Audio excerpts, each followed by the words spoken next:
mu barkanmu da warhaka da fara dai kar ku manta ku danna mana subscribe a wannan channel din tamu mai albarka idan har ba ku subscribe batun a baya idan kuma kun subscribe ku danna karawar sanarwa domin muna ɗora bidiyon mu ku samu damar samun shi.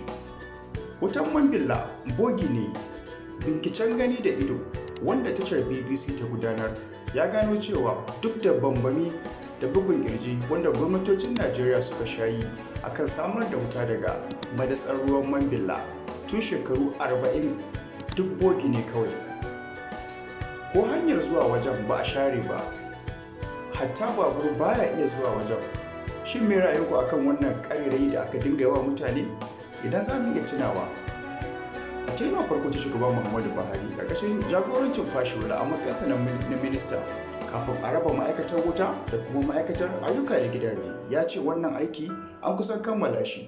Kwatsam sai ga Mamman wanda shine ya kasance ministan wutar lantarki wanda Buhari ya kora da sabu na nono, shi ma ya bayyana cewar wannan aiki duk bige ne bogi ne, ƙarya ce kawai. Amma kuma babu wani hukunci da aka ɗauka akan wannan ƙaryari da aka dinga yi a baya. Anya ku babu lauje cikin naɗi? Ku bayyana mana ra'ayinku a wannan channel ɗin tamu mai albarka. Idan kuma kun bayyana mana ra'ayinku, ku mana sharing bidiyon mu. Ku danna subscribe kuma daga ƙarshe domin samun ƙwarin gwiwar tura muku bidiyo irin wannan. Mun gode.